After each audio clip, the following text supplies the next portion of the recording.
Welcome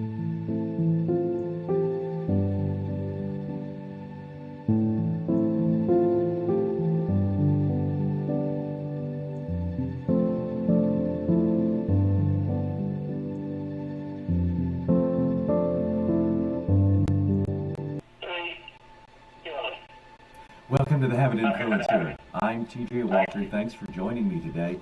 This is the program where we talk about how to build your good habits and how to minimize bad habits. It's all about creating a more fulfilling life for you. We don't talk about politics here, political philosophy, macroeconomics. It's just about personal habits to make you have a better life. Things you can control. We can't control what goes on in London or Vienna or Beijing or Washington, D.C. We can't control what goes on right here in our own bodies, our own minds. That's the fundamental principle behind the show. I'm TJ Walker. Thanks for joining me. I am a Habit Influencer. This is the Habit Influencer Show, and it's really about helping you influence your own habits. Not that I have some Svengali-like power over you or anyone else. It's about a community of people getting together, trying to figure out best practices, tips, tricks, and techniques on how to build strong habits. We all want good habits, and yet we often do things that are contradictory. For example, health. We want good health, and a part of being healthy is having a good, positive mental attitude, telling yourself, I'm a healthy person. But can that go too far? I'm sure you've noticed someone in your workplace, or perhaps in your school, who came to work sick, coughing. They should have stayed at home. But they had this attitude, oh, I'm going to tough it out, and I never get sick. Meanwhile, they're coughing all over people.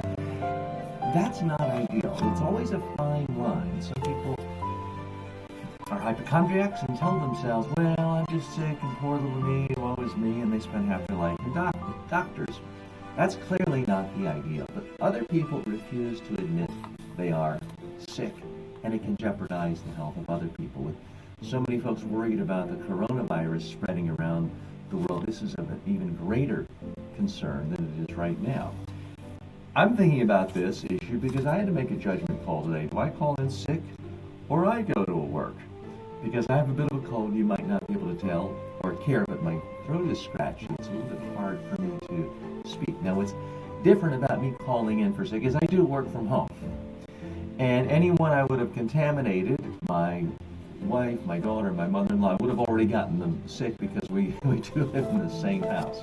So it's a little bit easier for me to go to work when I'm not feeling great because I don't have to worry about the contagion. Of course, I try to stay away from family members if I feel like I'm being contagious, but it's not that decision of do I venture out?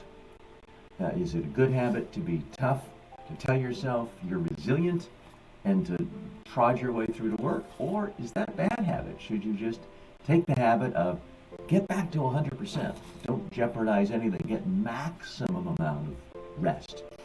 Is that the better habit? It can be a fine line from time to time. So I hope to spend our normal 2 hours today, but for some reason my throat conks out. I may have to truncate the show, make it a little bit shorter than normal. And Marcel, I'm getting a little bit of feedback. If we can hit the mute button on your end, it'd be great. Do you have your mic on? Do you have your loud mic on? Okay, apologies to Marina and Carindum on TikTok, to everyone else. In our haste, did not have my microphone, and I should have remembered, and Marcel, you need to remind me of this. Okay, so we have a few technical problems there today. Here I mistakenly thought the problem with the audio today would be my voice because I have a cold and it's harder to speak. And no, that wasn't the problem. The problem is I'm a dummy and I forgot to put my microphone on. And Marceau, I'm still getting massive feedback from the phone. I'm going to need you to hit mute or I've got to turn the phone off. Okay. So So I just did something right there that deserves a little bit of scrutiny. I just called myself a massive dummy. On the one hand, it's nice not to be arrogant, to be self-effacing. On the other hand, many people go a little too far in that extreme. When you call yourself a dummy, your brain hears yourself calling yourself a dummy. And there is a school of thought. I don't know if I think this is 100% true in every situation, but there is a school of thought that says that's a negative affirmation and it does long-term damage. You hear yourself call yourself a dummy, and after a while you believe, in fact, that you are a dummy. I don't really think I'm a dummy. I think I was absent-minded for a second for not putting my microphone on. But too much of that negative language, too much of that put-down language can erode self-esteem. I happen to think I have a pretty healthy self-esteem in a normal, healthy way, positive way. But if you don't feel like you're completely confident, filled with self-assurance in most situations in life, I urge you, monitor your self-talk. There's a book I found very instrumental in my own thinking and was really a part of the foundations of my Selfie Speak programming that I've come up with for my own courses. It's a book called Self-Talk by Shad Helmstetter. I would recommend this book to you. It's available on Amazon, and it is considered one of the classics of the whole self-help and personal development genre. So you may want to check that out. We got a lot of exciting topics today. Special hello to our friends on TikTok joining us, and we still have you through sort of the side feed with a cell phone. We can't connect you in the regular way, but we're very happy that you're here. Special hello to all of our friends on UpLive joining us. Happy to have so many hundreds of you joining us yesterday just from that one platform. And our regular friends on Instagram, Periscope, Facebook, YouTube, and all the rest. Now this show is a little bit different than a lot of shows. Typically, the host comes on, gives out their big ideas of the day, and I do that sometimes. But this is more of a community. It's a way for us to all share and be a part of it. So rather than me starting, I wanted to start with you and some of your comments. Here are a couple of emails sent to me from some of my online personal development students. And my online students, plus all of you who are part of this show, you take precedence. So when you have questions, comments, topics you'd like to address, let me know. And we'll typically go to you first, ahead of the planned topics I wish to discuss. And I've got several big topics I do want to talk about today. But first, let's go to Joanna, who is one of my online public speaking course students. She writes, she has a question about my theory that when you're giving a speech, you should limit your ideas to literally a handful of key messages for any speech or presentation. Are your top 5 things delivered per presentation with headings and covered as what you will learn at the start for each? For example, mine would be for a 2-hour presentation. Number 1, gratitude. 2, mindfulness. 3, habits. 4, mindset. 5, self-care. Can you create subcategories within key points? Or is this where you cross the line into too much information? Joanna, I'm so thankful you asked this, because this really goes to the heart of the fundamental dilemma most people have when they are preparing presentations. And that is, they've got so many great ideas they want to share with people. They get in the habit of just dumping everything out there and trying to cover more. And the attitude is quite often, if I tell people everything I know, I'll be even more useful and they'll like me and think I'm smart. So I'd ask you to back up before even coming up with your top ideas. What is it, the one thing you want your audience to do after hearing you? Now, there's different types of presentations. You mentioned a 2-hour presentation. If it's a classroom and you're the teacher and you're testing them, that's a whole different type of presentation. In that case, you can go into more detail. Most of what I do in my online presentation schools and courses and in person is helping people give presentations outside of the classroom. So there's no teacher there grading you and controlling your life. So that's why I ask you to start off with, define in one sentence, what is the one thing you want your audience to do after listening to you. Then come up with no more than a handful of key messages to motivate them to do the one thing you want to do. A message is not a theme. You listed things like gratitude. That's not a message. That's a word. That's not a message. If it's you should have gratitude for specific good things in your life, that might be a message. But your 5 things, gratitude, mindfulness, habits, mindset, self-care, you could write 5,000-page books on each one of those. A message is something that has a subject, a verb, and an object, and it has a specific meaning to your audience. You mentioned subcategories. You can have subcategories in a book, in a white paper, in, I guess, a movie. But when it comes to a speech, as opposed to a college lecture where people are writing it out, all the notes, and studying it for a test, I don't believe you can have any such thing as a sub-point. Now, this may sound confusing at first. Let's step back for a minute. Joanne, I want you to think of the best speaker you've seen in the last 5 years. Outside of the classroom, and forgive me if you're a student, but you've seen other people speak. Politicians, perhaps members of the clergy, you've seen other civic leaders, you've seen people give speeches and presentations. Now, tell me every message, idea, number, fact you remember from the best speech you've ever seen. Now, I've asked people this question for years. I've never had anyone come up with more than 5 ideas they remember from the best speaker they've ever seen. Again, I'm not talking about a classroom or you're CEO and you've seen this person speak once a week for 5 years. I'm talking about someone who spoke once and you heard their whole speech. Can you really remember more than 5 ideas? I've never found anyone who can do that. Quite often people remember nothing, or 1 idea, or 2, or 3.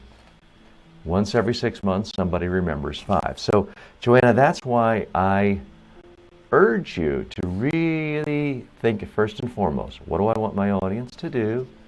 Then, what ideas are going to get them to do it? So if you're speaking to an organization about personal development and you only have 2 hours with them, I wouldn't try to cover all the 5 things you're talking about. If habits is really important to you, then have 5 messages that just relate to habits. Don't even try to talk about gratitude or self-care or mindfulness or any of these other things. Your final question to me that you were nice enough to write in is this where you cross the line into too much information? Yes, it is. The biggest problem most speakers have, it's the number 1 habit problem that gets them into trouble when it comes to speaking. The number 1 habit that harms people is not saying uhs or ums. The number 1 habit is not flop sweat. The number 1 habit problem is not, oh, I forgot what I'm going to say. The number 1 habit problem is giving too much information, too many ideas. I don't mean speaking too long. I mean using that time to convey way too many facts, too many numbers, too many things that are just disconnected. So you need to narrow your focus to literally just a handful of ideas, even for a 5-hour presentation, or in your case, a 2-hour presentation, a handful of ideas. Use the rest of your time to tell stories, to tell examples, case studies. Really drive home your 5 ideas so that someone can look at it, taste it, touch it, feel it, hold it up to the light, try it on, and have a thorough, deep, rich understanding of your idea. That's your message. That's the best way to spend your time. So Joanna, thanks for writing in, and good luck with all of your future presentations. Special hello to some of our friends joining us on TikTok. We have Salmonin has joined us, Nathan has joined us, Marina has joined us on TikTok. Thanks so much for saying hello. We've got other questions written in. This one from Brahmina Francis Xavier, and it relates to the interview skills course. And this is about a situation, many of you might not have had this before, but it does come up occasionally. What happens when you have a job interview over a meal? For more executive positions, this is quite common. It's also common, typically not as the first interview. But for sensitive positions, higher level executives, quite often they want to see how do you perform in social situations. If part of your job is going to be entertaining clients and you're sticking your napkin in your neck and slurping your soup all the time, they may want to know that. If you can't go to dinner without drinking 3 bottles of wine excessively, prospective employers like to know that. Now, I'm exaggerating. Typically, that's not what people do in a job interview over a meal. Ramina writes in, about the food, what if I prefer the food they all ordered? That sounds easy. Also, could ordering different food from what they all ordered affect you in a positive way or in a negative way? Here's my recommendation on food. If it's a job interview, yes, you're there to have a meal, but the primary focus should be ease of speaking and not being distracted. Some foods are just more difficult to eat than others. I would probably avoid things like French onion soup because the cheese is sort of stretchy and gooey and can be quite messy. I would probably avoid a difficult shellfish like a lobster if you're cutting things and you don't want to splatter the person who's interviewing you. They may think it's amusing, but they may think it's rude or that you're uncouth. So I would opt in favor of simple foods and foods that are relatively easy to eat. That's really my only recommendation. Also realize, big company, they're picking up the tab. Don't say, wow, this is my chance to have everything. Let me have the 2 cocktails and the appetizer and dessert and everything. I would kind of follow the lead of the person who's interviewing you. This doesn't mean you have to order the same thing. That might even look like pandering if you get exactly the same thing. Oh, you're having this appetizer, I'll have it. You're having this cocktail. That seems like you are trying too hard. But if they pick something that you're going to get anyway, I wouldn't steer away from that. Now, if your host who's interviewing you and called you together and invited you for this dinner meal doesn't order a glass of wine or a cocktail, then I wouldn't either. I would follow their lead. If they order a glass of wine and you don't have any health or moral or religious reasons against wine, then I would probably order a glass of wine. If they order a second glass of wine, I would stick to just 1 glass of wine. That way you don't have to worry about any loose lips or anything else. Certainly don't act embarrassed. If you don't want a glass of wine, you don't have to give any reasons why. Just say, I'm happy to have a glass of sparkling water or whatever it is you want. If you have certain dietary restrictions, my recommendation, don't talk about it. Nobody cares. Just order what you do want. Don't tell people what you don't want. Now, if you're ordering something and there's a chance the kitchen could put something in that's going to give you an allergic reaction that would harm your health, okay, it's fine to ask the kitchen or the waiter to make sure the kitchen doesn't put that in. If there's any way you can order something that's simple, so you know there's typically no chance of anything you're allergic to getting into the meal, then I think that would be the best habit, the best practice in that particular situation. Now, if someone wants you to eat something and you just don't want to, don't act embarrassed about it. If you're a vegetarian and they're like, oh, try this steak, it's fantastic, I just think you should say, no thanks. Be polite. Don't say, I don't eat meat, that's murder. Just politely say you don't care. Try to follow them. And remember, the main purpose of this meal was for the job interview, for them to get a better sense of who you are. Here's one last tip. Don't go starving. I know when I'm really, really hungry, I'm ravenous. And it doesn't necessarily impress my family or friends when they see me wolfing down food sometimes too quickly. But the stakes are higher if you are on a job interview and it's over a meal. So I might go as far as to recommend that you eat a light snack beforehand so that you're not worried about scarfing down your food. Maybe you're used to eating appetizer, dessert, and an entree, and the person interviewing you only has an entree. In that case, I would follow the lead. It's easier for the sequencing of the meal and the conversation if you each just have an entree. Again, it's helpful to eat a little bit beforehand so you're not acting in a gluttonous manner. So, Brahima, thanks for the question. Good luck with your job interviews. I hope you get the job of your dream, and I hope all of your interviews go very well. And thanks again for writing. So again, you can post your comments right here in the social media platforms, regardless of whether you're on Instagram, UpLive, YouTube, Facebook, TikTok. Our friends are with us. You can post your comments or questions anywhere. We'll try to scoop them up and deal with them right away and address them. Say hello to our friends on Instagram. Fortune Tribes has joined us. I can feel some changes in your voice. Yes, I have a bit of a cold. I think I'm past the age where my voice changes necessarily, but I do have a bit of a cold. Yes, thanks for the concern. Web developer writes in and has joined us. Glad you're here. And Perez Eduardo has joined us. I believe that's on the UpLive platform. Just sent a little heart. Well, thank you so much. If you're a first-time viewer, very happy to have you. So happy to have all of our new friends from UpLive. Captain Black has joined us, also from UpLive, and someone else where I don't see a name. I guess it is some form of Asian alphabet, so I'm not able to make that out, but happy you've joined us.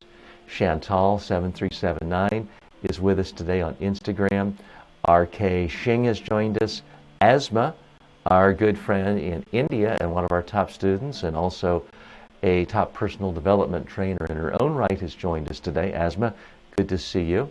And Apple Nugget has joined us. Switching over to the Facebook platform, I see that Alexander has joined us. Alexander, a colleague and collaborator, glad you're here. Joan Apandi is here and says hello. Obadiah has joined us. Hello, brother TJ. Yes, thanks. Thank you, brother Obadiah. And Muhammad is with us saying hello to me and Marceau and everyone else. So thanks for all the hellos. We will be coming back to you, your questions, your comments throughout the day. I am going to take a little more time doing this. Just some nice warm tea to sort of soothe my throat so I can stay with you for the entire 2 hours today. We've got a number of interesting topics. In topic A today, we'll be discussing building good habits the passive Cinnabon way, believe it or not. Topic B, do finances really take care of themselves? The answer may surprise you. Also, organizing your data for security. Again, we're not a political show, but there is a major political party in the United States today that is having a bit of an embarrassing situation because they can't count the votes for a very important election. And it does bring up the question of how can we as individuals take better care of our own data. And we'll be looking at some, in the news segments, top stories around the globe on issues related to habits. We'll be checking in with CNBC and their reviews of the best alarm clocks to help you go from sleeping to not sleeping and being as active and energetic as possible. J-Lo, Jennifer Lopez, continues to get attention, mostly very positive attention from her halftime performance at the American Super Bowl. Again, apologies to those of you outside of the U.S., but it's a huge cultural phenomenon in the United States where people watch this thing that we call football, and there's a lot of entertainment in the halftime. We'll be talking about further analysis there. Plus, a review and critique of the top 7 calorie counting apps. I'm not necessarily endorsing calorie counting apps. Some people use them, swear by them. We will be reviewing that. Also, some interesting new data in on the habits of old people over 50, like some of us, and the media consumption habits of young millennials.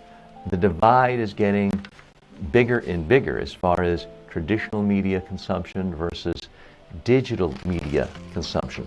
All that and more coming up on today's Habit Influencer. I'm TJ Walker. I'd like to thank you for joining me again. As always, we are open to you. If you have questions, you can post them on TikTok, Facebook, Instagram, YouTube, whatever platform you're on. This show is unique. We are, to my knowledge, the only daily personal development show in the world specializing in habits that's being broadcast simultaneously on, depending on the day, 12 to 20 different live streaming platforms. So our audience is growing every single day. Happy for our regulars to come back, but also very happy for brand newcomers joining us today. So thanks so much. Let's dive right in with topic A. Building good habits the Cinnabon way. You ever been walking through the mall, minding your own business, and then all of a sudden, it hits you in the nose? That scent. It's the cinnamon, it's the sugar, it's the fresh dough.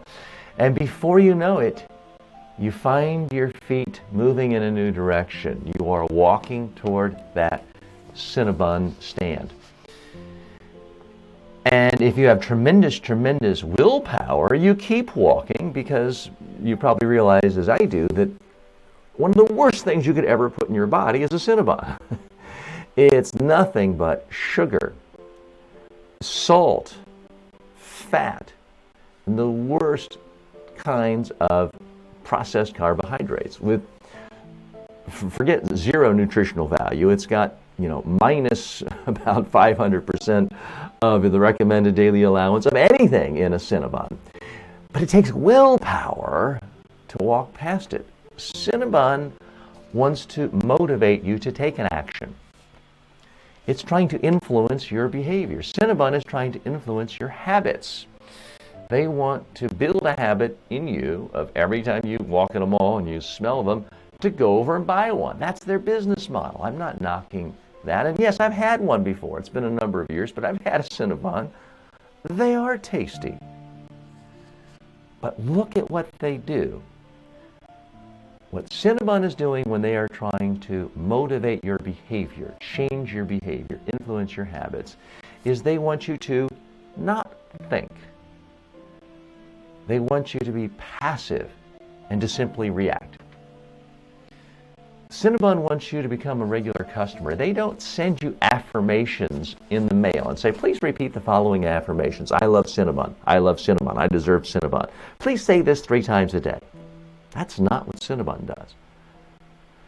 They don't ask you to write on a placard, I love Cinnabon, and put it on your mirror. That's not what they do either. And they certainly don't invite you to attend a 3-day workshop where you walk over the hot coals of a Cinnabon oven and practice visualizing getting to eat Cinnabon. They don't do that either. All of those things require work, thinking, intellect, rational thought.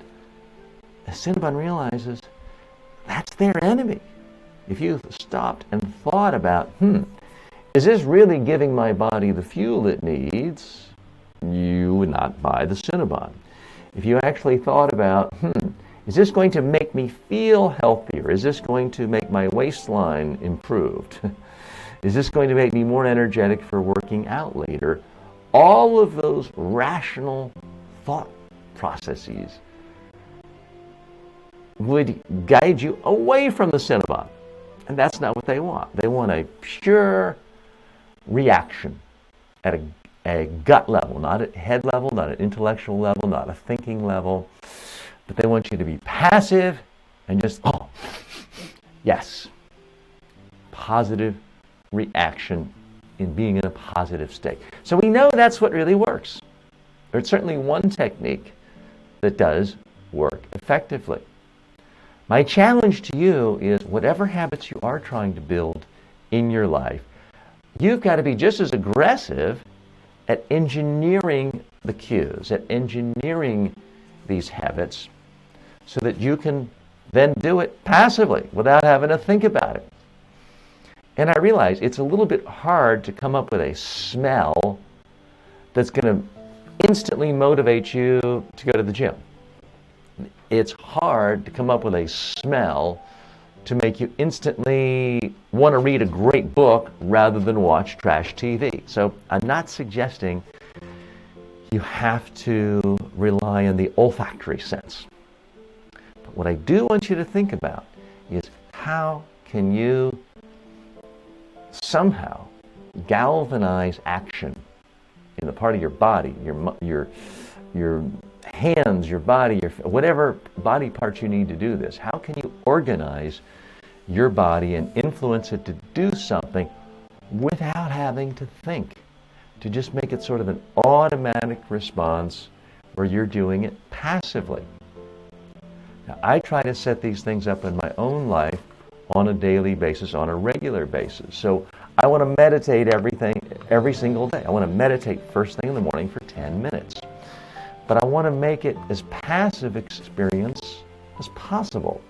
So for starters, I have an automatic email reminder that comes to me telling myself, TJ, it's time to meditate. So if I do have my phone on, and I'm not dogmatic about never having a phone on in the morning, I'll see, oh, there's a reminder, I've got to listen to and do my meditation. The next thing I do to make it really passive and easy for me, I have a 10-minute meditation session already recorded. It's just my own voice. It's just very simple, where I say, TJ, now it's time for meditation. Empty your head. Don't think of anything. Just focus on breathing in through your nose. Slowly relax. And then exhale through your mouth. Clear your brain. Don't think of anything. I'm basically just repeating that. I recorded it on my cell phone once, 10 minutes long. But it's so much easier for me to do the meditation rather than just finding a quiet place in the room and having to think and then hearing a squirrel outside or a dog bark or all these other. It eliminates all those other distractions. Plus, I don't have to use any other commercial app where they might interrupt things and ask me to give them more notifications or upgrade or buy something else. So it's just my own voice guiding me through a meditation. And I make it really easy for myself so I can sort of passively just slide right through it. After I do the meditation, I'm already there in the app with my audio. So I just hit one other button. That's my Selfie Speak program, where I then listen to my own voice tell myself what habits I want. It's easy. I can be eating breakfast. Just keep the headphones on. I can be checking out news. I can be looking at news stories on habits, preparing for you. I can be doing anything, and I'm just sort of sitting back, listening to this audio recording, reinforcing the positive habits I want to have and practice on a daily basis. So I can be passive. I don't have to sit there and write it all out and think about it and cogitate and reflect first thing every morning on what habits I want. I'm being bombarded with audio reminders of what I decided I wanted days, weeks, sometimes months earlier. But I can be half asleep, and as long as I have enough strength to do this, boop, hit the play button. For the next 20 minutes, that's how long my audio Selfie Speak program is. All I have to do is not hit the off button, and I'm continuing to get the benefits from it because I'm getting constant reinforcement to help me figure out how do I want to maintain habits on a daily basis. So that's my challenge to you, is we might not be as crafty as the good folks at Cinnabon to make what we want mouth-wateringly good, but you've got to figure out some way to make it easy for you to do the things you want to do, even hard things. We have to somehow break it down and make it easy for you. You know, it's really easy for me to get up at 6 a.m. and without an alarm clock. Is it because I have superhuman willpower and I'm incredibly disciplined? No. Is it because I'm one of these crazy people who only needs 4 hours of sleep? No. It's because I made it really easy for myself by going to bed at 10 o'clock. Now, you might not want to go to bed at 10 o'clock. That's okay. But I want you to make it easy for you to do things you need to do. Chances are you need 8 hours of sleep if you're a normal human being. You can kid yourself that, oh, I can get by on 4 or 5. No, you can't. You might not die, but you're not operating at full capacity. So the easy way to get up when you want to fully refreshed and energized, I mean, that's the goal. The goal is not to get out of bed at a certain time. It's to get out of bed feeling rested, relaxed, and ready to go.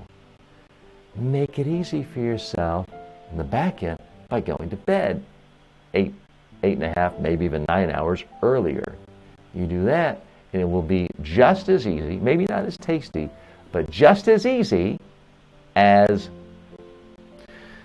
anything else. It'll be just as easy as buying that Cinnabon. Okay, and I've lost Marceau, my colleague. We're going to take a quick 30-second break. We'll be right back. I'm TJ Walker. This is The Habit Influencer.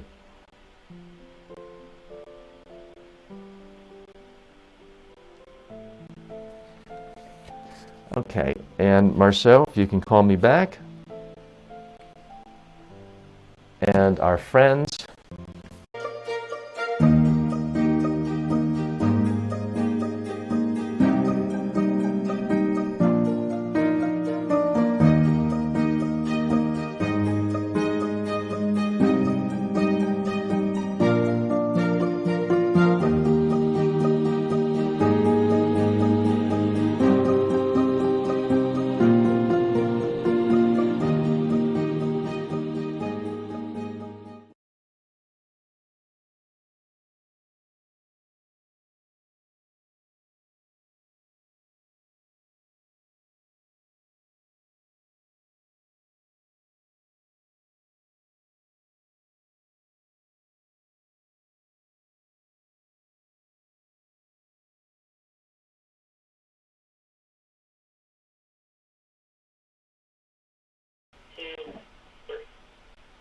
Hi, I'm TJ Walker. Thanks for joining me.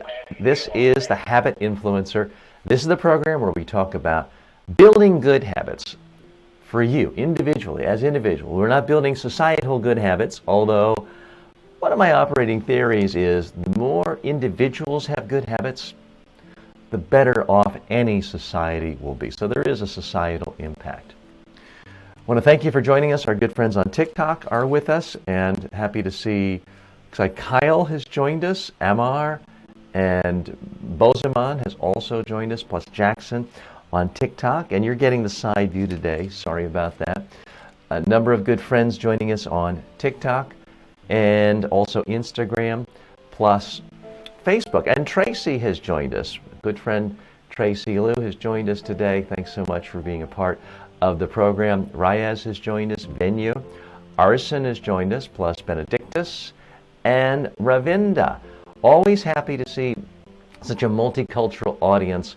We have a huge following here in New York and the United States, but often a larger following in India, specifically South India. And happy to hear from our friends from Egypt, the Middle East, many African nations and European nations represented in the audience as well. So thanks so much for being a part of the show today. Billings has joined us on Instagram. Thanks. What is Sinma you're writing? I'm not sure. Sup, man. Oh, you're saying sup. Not sure quite what that means. And we have other folks who have joined us on different platforms. So wherever you're watching us from, really appreciate you joining and spending a little time with us. If you have a particular question that relates to habits, personal development, then please let me know. Post them. We do give you preference around here. I come to every program. I think Samuel Villain's question is, what is Cinnabon? Oh, what is, okay.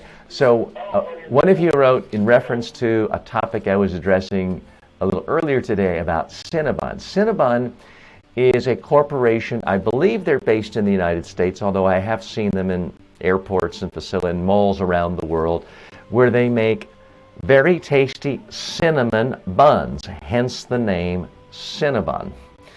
And they're often in a different place in a mall than all the other food places. They're typically not in the food court because their scent is so distinctive. They don't like their scent to get caught up in all the other scents in the food court. So they're often separated, and they're known primarily for selling one thing. They're cinnamon buns. They are tasty, but a nutritional horror show. So that's what we were talking about earlier. And the whole point there is, those of us who care about our habits, building habits on a positive basis, need to really look at where other major influencers in the world, where do they succeed? Cinnabon succeeds in influencing us. They've influenced me before, not through rational thought, not through getting us to focus more, intellectualize more, although those are all good things, but by triggering in us, through a cue, something that creates an automatic response to do something. In this case, it's not something healthy.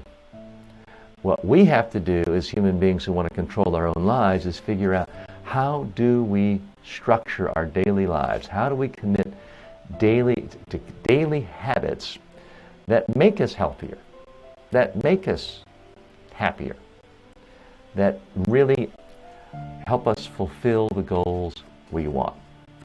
And there's a lot of tools out there. Some may be leading us in the right way, some might not. I want to share with you one that did grab my attention that just came out in the last day. Part of what I do to prepare for you always is to try to find the very best stories that relate to habits. This is one from CNBC, and it purports to show that there is a science now on the best type of alarm clocks to help you get up in the morning.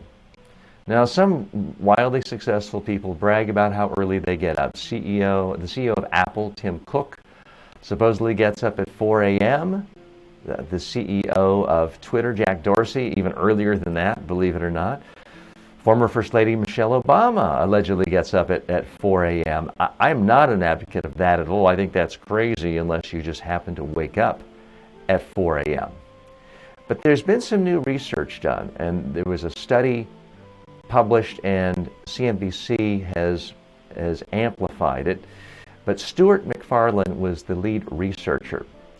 And here's what he says. Imagine a scenario where an athlete will perform better when they warm up. Melody may warm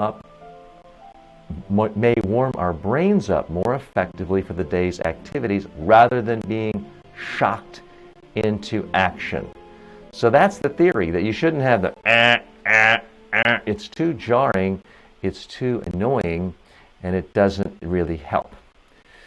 Why is this? Well, the researchers hypothesized that the combination of tones that rise and fall in a song's melody promote arousal within our system, which in turn may lead to increased alertness. That, according to the lead researcher. And so that's the theory behind this. So they're suggesting that you want something that is not the startling alarm, because that can confuse brain activity when waking up. They're still trying to do more research on exactly what songs can best help people, especially in what they call sleep inertia, to transition from sleep to awake. But the researcher suggests incorporating tuneful sounds that you can hum or sing along to. A couple of the songs that were believed to be very good for waking up: the song Good Vibrations by Beach Boys and Close to Me by The Cure. These are recommended. What do you like to wake up to? Let me know. Go ahead and share that with the audience. And you can post on TikTok, Facebook, anything else. I am still extraordinarily skeptical about the use of alarm clocks at all. And I don't want this to be a regular recurring show bit here, but I do think that if you're using an alarm clock, that's by definition showing you're not getting enough sleep. You're depriving yourself of sleep. People love to talk about, oh, paleo diet, let's do paleo. What do people do in simpler time? Well, when it comes to sleep, we know what people did. They went to bed when it got dark out, and they woke up 8, 9, 10, 11 hours later fully rested. They didn't have artificial alarm clocks disrupting sleep and destroying sleep patterns. So I'm still in the camp that says you should never use an alarm clock. Now, I understand there are extenuating circumstances. Occasionally, if I have to catch a plane and I've got to get up at 4 a.m. and I cannot miss it without losing thousands of dollars, sure, I'll use an alarm clock. But as far as a daily practice, it is an extraordinarily unhealthy thing because you're depriving yourself of needed sleep. Your brain needs sleep. Your body needs sleep to recover. If you need an alarm clock to wake you up, by definition, you did not get enough sleep. It always seems odd to me that very few people say, deprive yourself of needed protein, deprive yourself of obvious needed vitamin D or vitamin E, deprive yourself of soap and water, and yet people feel perfectly free to advocate depriving yourself of sleep, which if you ever use an alarm clock, that's the whole reason for an alarm clock, to deprive your body of sleep you need. And I understand not everyone is as fortunate as I am to work from home and to be able to control my own schedule. And if you have to work a graveyard shift from midnight to 8 a.m., it's extremely difficult to reorient the body. And there may be extreme situations. But the average person who has a 9-to-5 job, at least in a lot of Western countries, and you've got to be on the road by 8:15 to get to work. The idea that you're just going to stay up watching TV till midnight, 1, set the alarm clock to 6, 6:30, and routinely get 2 hours less sleep than you need, and it's somehow going to be fixed by an alarm clock with the right music or some other alarm clock, I think that's barking up the wrong tree. But I will try not to make alarm clocks my hobby horse on this program. Thanks so much for joining us. I see Jackson has joined us. 90-minute intervals. This is the key. Those diets are pseudoscience. And let me go back up here a minute. I think I missed something. Jackson says, what about simulated lighting? I have seen some people have, I guess, an alarm clock that brings back lighting the way of the sunrise. This mimics the sun to stimulate the hypothalamus. See, Jackson likes to hear reggae music. I do love reggae music, but I don't need it in an alarm clock. Jackson writes 90-minute intervals. So there certainly is a school of thought that is documented by a lot of science and evidence that there are sleep patterns, and when you wake up in a certain range in your sleep pattern, it's much better, more restful than other periods. I do get that. I do understand that. Here's the problem. I just find that 99.9% of the world is either too lazy or too incompetent or not diligent enough to really track their sleep patterns to figure out, I need to be getting up at exactly 7:14, and that's the optimum time of the alarm. I think it's impractical. It's kind of like calorie counting, which we'll talk about later. And you simply, for most people, most of the time, there are exceptions. For most people, most of the time, if you simply go to bed earlier and you stop watching anything on a screen an hour before you really need to go to sleep, you'll wake up feeling perfectly rested, and you don't need to do the cycles in the right 90-minute step or stage of that sleep cycle. And I'm very skeptical that most people can really pull that off long term. I do think it's very simple to pull off the concept of don't look at any phones or screens or laptops or iPads an hour before you go to bed, and you'll get a much better sleep. You'll also fall to sleep much, much earlier. I have people tell me all the time, oh, teacher, I never go to bed before midnight. I can't possibly go to bed before midnight. I say, oh, really? Have you tried reading a book in bed at 9 p.m.? Oh, TJ, I couldn't do that. I'd fall asleep right away. What does that tell you? If you fall asleep at 9 a.m. or 9 p.m. reading a book in bed, that means your body needs sleep. Then go to sleep at 9 p.m. What's the worst that could happen? Somebody thinks you're not cool because you went to bed at 9 p.m. Guess what? Unless you're in high school or maybe college, who cares? Nobody cares if you're cool or not. You need to be focusing on your health, what makes you feel great. I actually did. Typically, I go to sleep at 10 o'clock at night. I actually did fall asleep at 9 o'clock last night. And when I woke up at 5:30, I felt great. I don't know that I felt cool, but I felt great and I felt well rested, even though I do have a little bit of a cold. So that would be my advice there. So C. Jackson writes in, this is the key.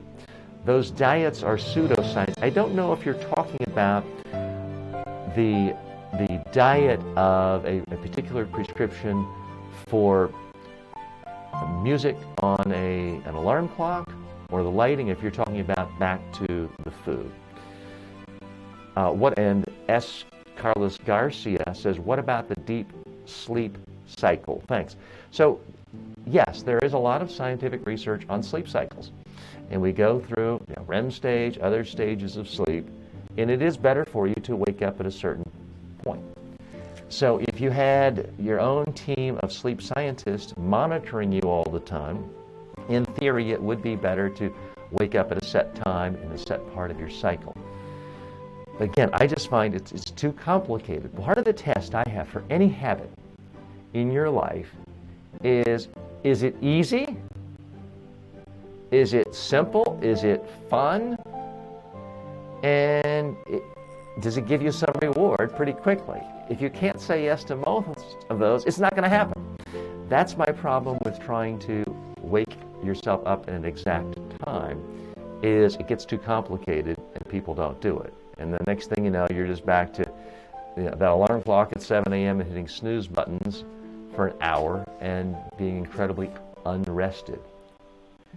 And C. Jackson writes, REM cycles occur earlier when sleep deprived. So I agree with you. And by the way, it's perfectly fine to disagree with me from time to time. We're going to disagree. And full disclosure, I'm not a medical doctor. I'm not a psychologist. I'm not a PhD in nutrition. What I do is try to apply a rational approach to looking at the best information out there through the lens of what habits are most likely to create a better lifestyle, a better health, if your issue is health, more financial success, if that is what you're after. So I'm trying to use a systematic approach of helping you figure out the easiest way, the fastest way to build habits to send you in the right direction. And that's why when the issue of diets come up, it's very complex because, yes, you can lose a lot of weight on keto. Yes, you can lose a lot of weight on Atkins. Yes, you can lose a lot of weight eating 5 M&Ms a day.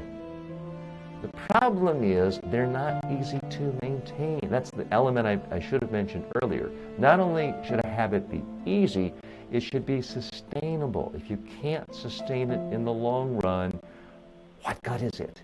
It's just going to set you up for failure. Let's check in with some of our friends on Facebook. Mohammed simply writes, I love Cinnabon. Yes, it is tasty, and it's a part of reality that many of the worst things for our bodies, many of the worst things for our brains, are bad for us. You know, as a kid, I used to love watching professional wrestling. Ric Flair. I grew up in Charlotte, North Carolina, where you could see Ric Flair in the shopping malls because that's where he was. That's where a lot of wrestlers were based. But I don't continue watching a lot of professional wrestling these days. It's just not something I find uplifting. Cinnabons are very tasty. There's no doubt about it. Snickers bars are really tasty. I do eat them occasionally, but it's about proportion. It's about what is your standard operating procedure. What is your default? Yes, I eat candy occasionally, but my default dessert is fresh fruit. I had lunch right before this program started, and my dessert was a bowl of raspberries, blueberries, strawberries, and yes, I did sprinkle a few chocolate chips on top. And yes, there's processed sugar in the chocolate chips, but it's such a small, there's so much less refined sugar in a dessert like that than even a little Snickers bar. So again, I like sweets. I'm not trying to tell you you've got to become perfect. What I am looking for are ways for myself and for you to engineer our lives, to design our lives, to have habits that support our goals. Our goals, if you're like me, you're going to be healthy. You want to be more or less your ideal weight. You want to have the strength you need to do what you want, to live the kind of life you want. That's why it's important to have proper rest. That's why it's important to eat proper food. Doesn't mean 100%. Doesn't mean, oh, wow, I had a Cinnabon, I had a chocolate chip. It's the end of the world. I'm a horrible, horrible person. I'm a failure. I deserve to be sick. No. I'm not a fan of ever feeling guilty about what you eat, how much you weigh, what you look like. I think guilt is largely a useless emotion for people who want to improve. But I do think it's important to figure out, what are your goals? And then how do you get there? And typically, the way to reach your goals is to break it down into very specific habits you can do on a daily basis. Nobody became obese because of one action overnight. Nobody goes from obese to being their ideal perfect weight overnight or in one action. It's about daily habits made you obese. Daily habits can make you proper body weight or whatever weight you want. I'm not telling you what you should weigh. What I'm telling you is I want you to decide how much you weigh, how you live every part of your life, and then design backwards, once you figured out what the goal is, what are the habits that will get you there? And that's what this show is all about. We've got a lot coming up in hour 2 today, so you're not going to want to go away. And we're going to, quick program note, our friends on Instagram, we have to shut off for a minute. We'll be coming back at 3 minutes after the hour. So if you lose us, just tune in a couple minutes after, 3 minutes after 2, and we'll be back with a whole additional hour of the program. And in hour 2, we'll be going to big topic B, which is finances. Do they really take care of themselves? Popular conception, no, finances don't take care of themselves. I have a bit of a contrarian view on that. Also in topic C, organizing your data for sanity. A lot of people in the United States today going crazy because one of the major political parties had a big vote last night and they can't organize their data. They can't count the votes. They can't say who won. Now, we're not here to talk about politics, but it's a good reminder of how important it is to organize our data. And I'll be giving you some best practices, some tips on how to do that, and even as simple as just how to organize your email. All that and more coming up in hour 2 of the program. I'm TJ Walker. This is the Habit Influencer Show. We are in our 2nd month of the show. This is a bit of an experiment. We come to you every single day, Monday through Friday, 1 to 3 p.m., and it is a community. It's a group of people who get together and we talk about best practices for how to build stronger habits to lead a fulfilling life.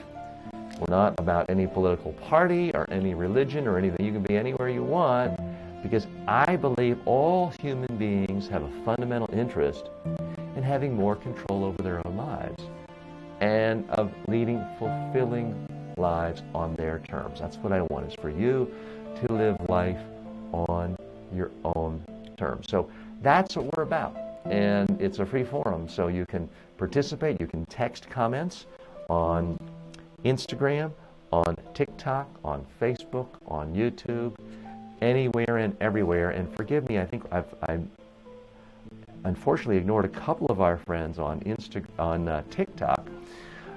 And Jay Jackson says, I love how you've integrated your content so widely. Well, thanks a lot.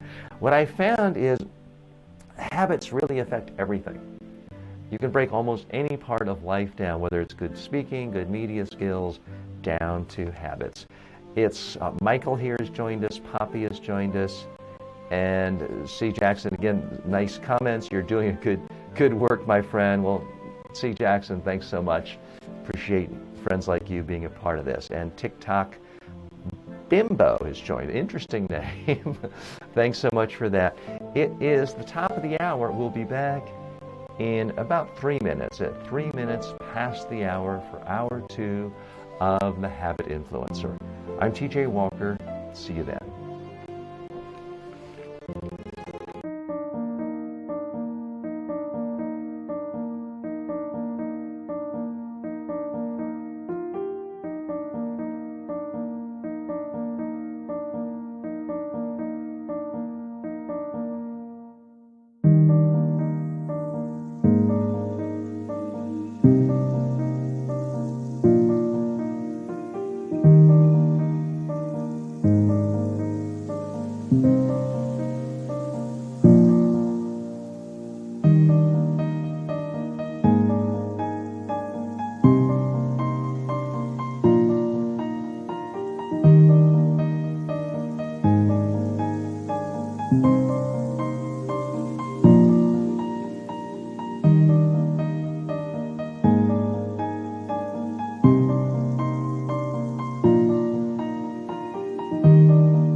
One second.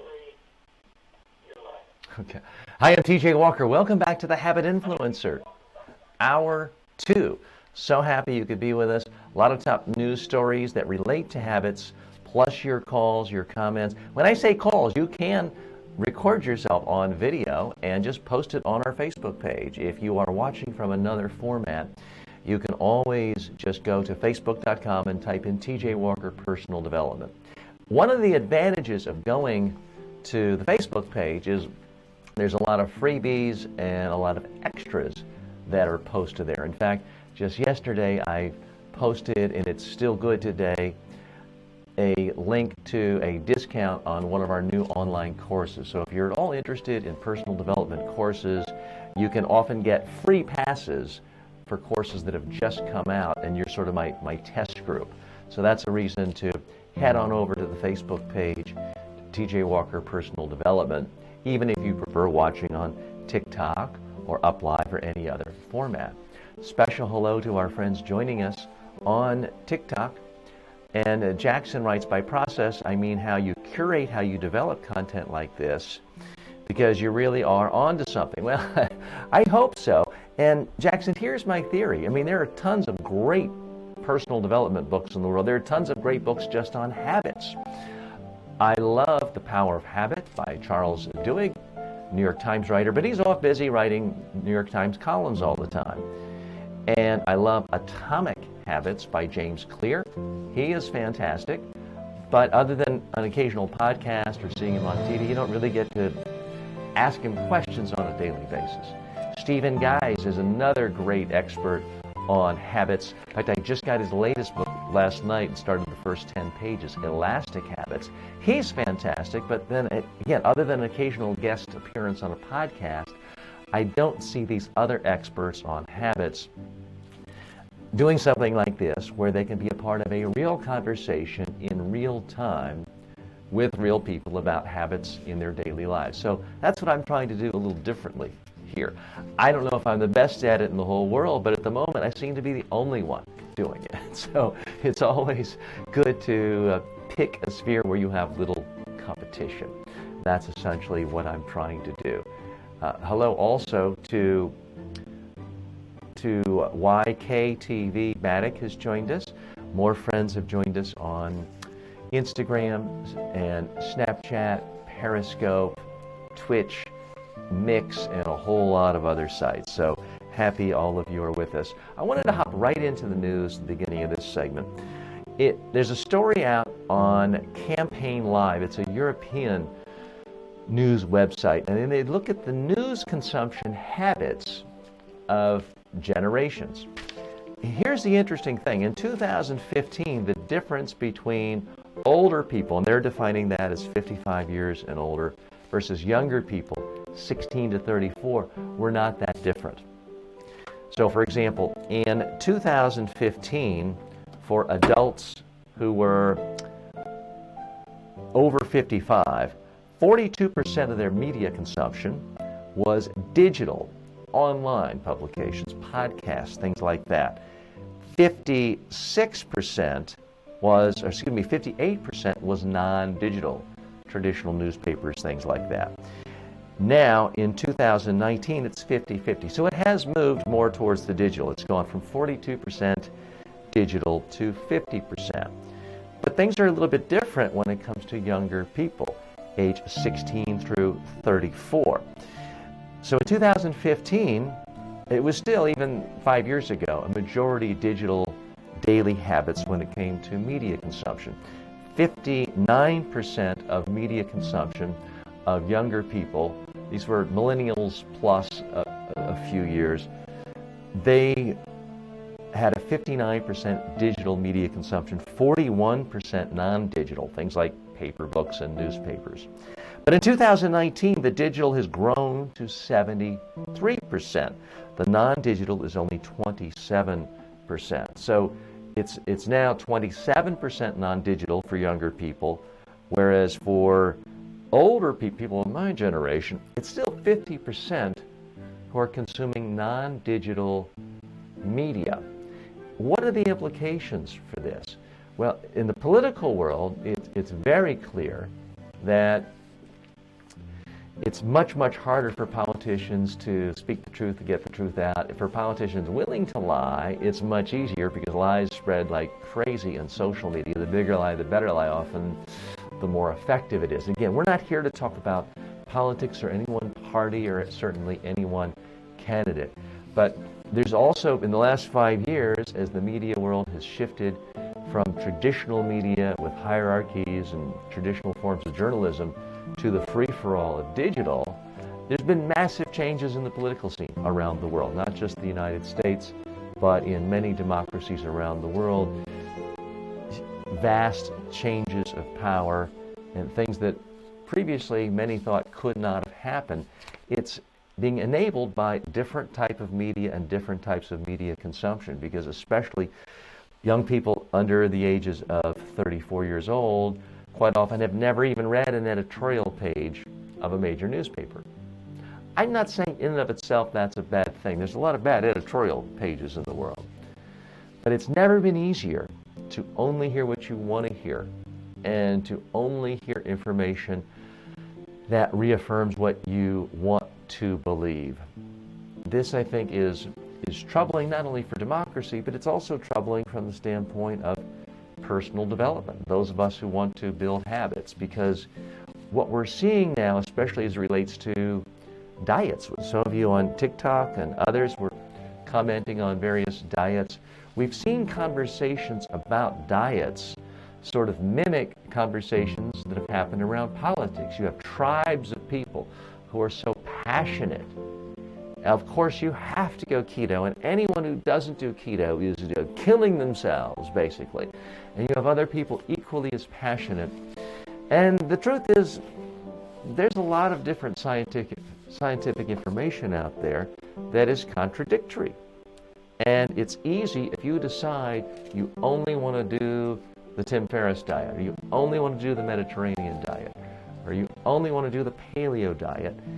It's going to be easier and easier to surround yourself all day long with digital media to just reinforce things that you want to hear and that make you feel better about what you already thought. This can be a problem. It can be a big problem for individuals trying to get better, because you've got a particular selection bias. You're only selecting things that are telling you what you want to hear. So we'll be talking about that more on this program in the weeks, months, and years to come. By the way, I do hope that this show continues for years. One of the interesting things about talk shows is that when they work, they can work a long time. Now, you need to be interesting. You've got to have your heart into it. But I'm going to bring up a name. I don't normally like to reference politics at all.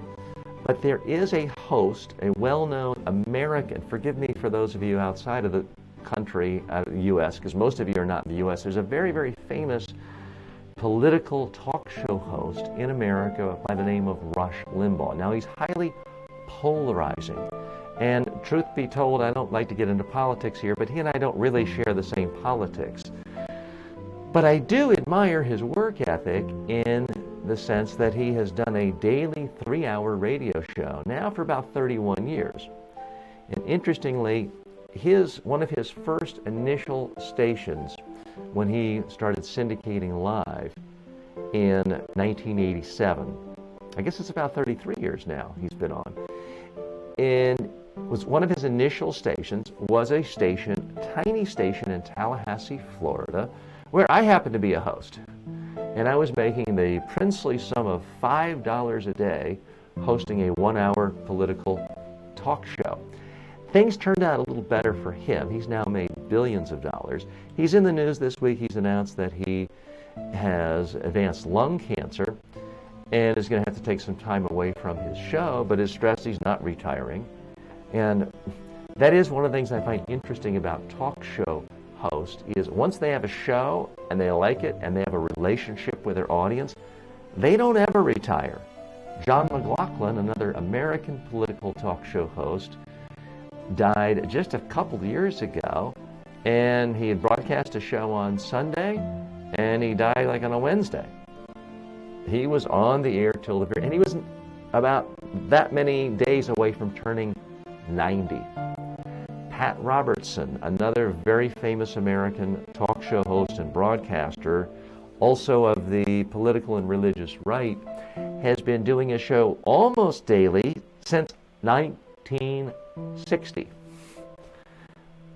So he's almost 90 years old. So my point is, there's something about actually talking to people, sharing a worldview, trying to help people understand things. Again, even if you dislike, I'm giving some political examples that are highly controversial within the U.S., so I'm not advocating any of their stances. I'm simply saying the sheer act of speaking to people, reaching people, connecting to people, seems to keep people alive a long time and keep them very engaged and enjoying what they do. Now, we don't all have to become talk show hosts. And yeah, maybe you do need a bigger ego than most to do this for certainly 2 or 3 hours a day. But I do think we as human beings need a creative outlet. There's something about creating ideas sharing them with the world. Every talk show host does that. Every artist does that. Every novelist does that. Every software developer does that. What's the passion inside you that is burning where you want to create something to share the world? I do think that not all good habits are equal. Some are more important than others. And this habit of creating on a regular basis is such a good habit. It often creates a ripple effect of 30 other good habits. For example, I like doing this show. I'm trying to do the best I can, but the sheer fact that I'm doing this show forces me to organize everything else in my day, forces me to read another dozen books on habits every week, forces me to read every other story about habits, forces me to there's so many things I can't do poorly anymore if I'm going to do this one thing of hosting a show for you. So I'm grateful to you for spending time with me today. It helps me. I'm hoping it helps you too. Let's check in and see what other friends have joined us. I see Ryan has joined us on TikTok. We have other friends on Facebook who joined us, plus on TikTok, on Instagram, as well as UpLive. Sam Cole has joined us, Nabel, Apple Nougat, and Team TJ 2020. Now that's not a. Is that Marceau as well? I like the name of that. I hadn't seen that before. So great. So that's Marceau's, my producer's, new handle, so he can keep a handle on what we're doing here. Okay, still lots to go in this hour. I'm going to take a few more sips of tea today because I am getting over a cold.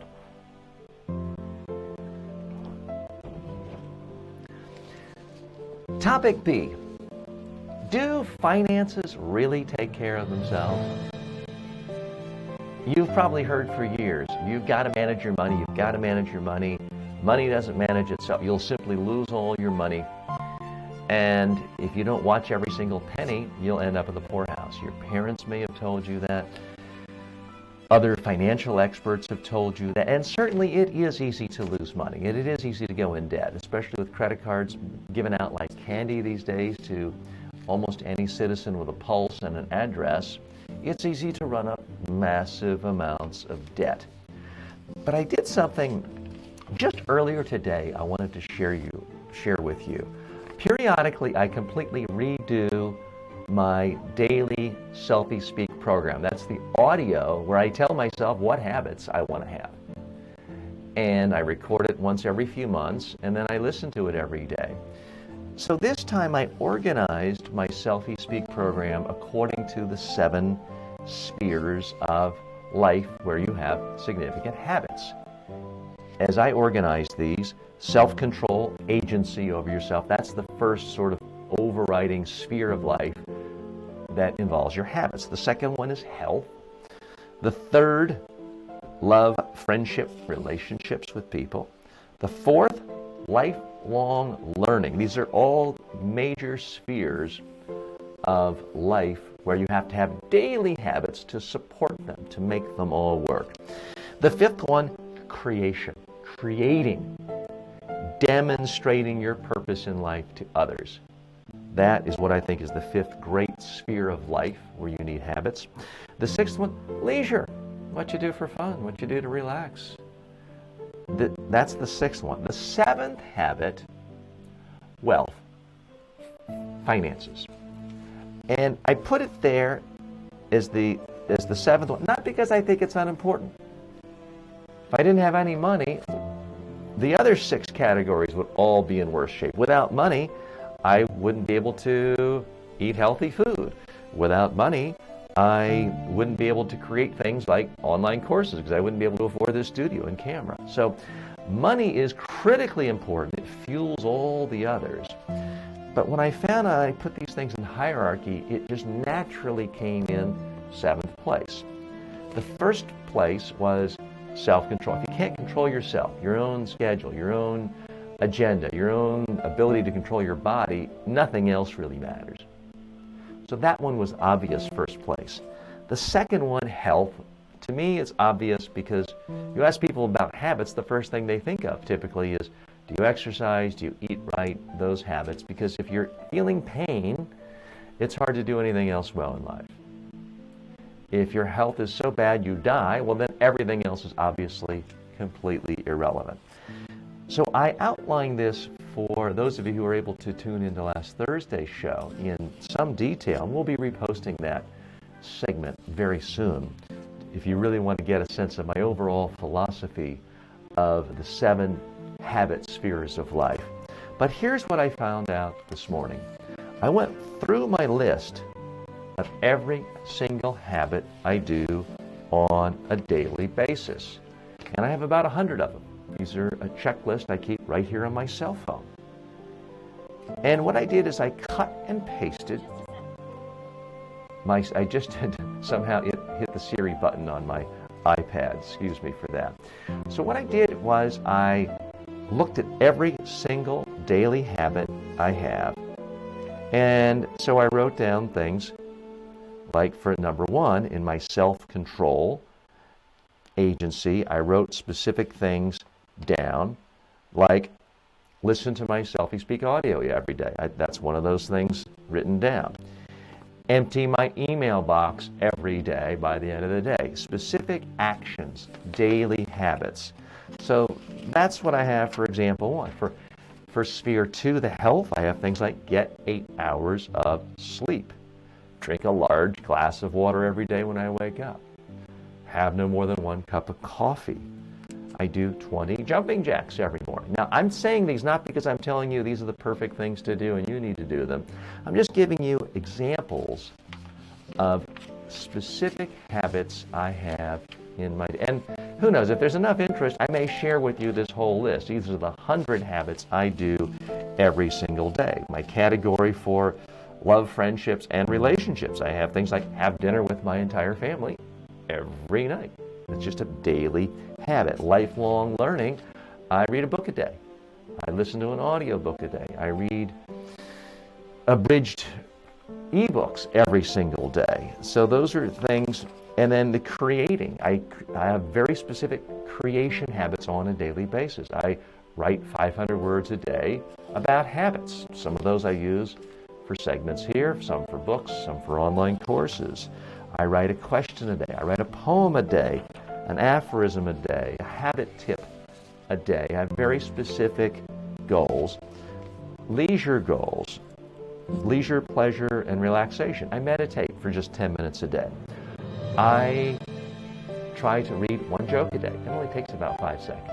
But I have a whole bunch of little tips there. So what I found is by the time I got to number 7, wealth habits, look what was on the page.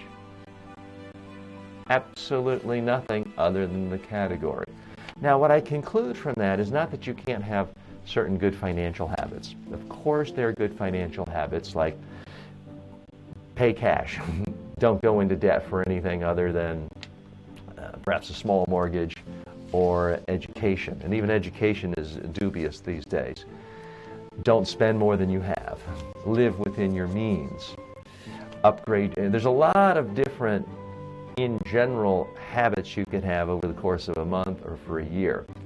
But when I came down to daily habits to really help my wealth, what I found, and my finances, what I found is the other habits, if I just stuck with the other habits, it solved my problem for finances and wealth.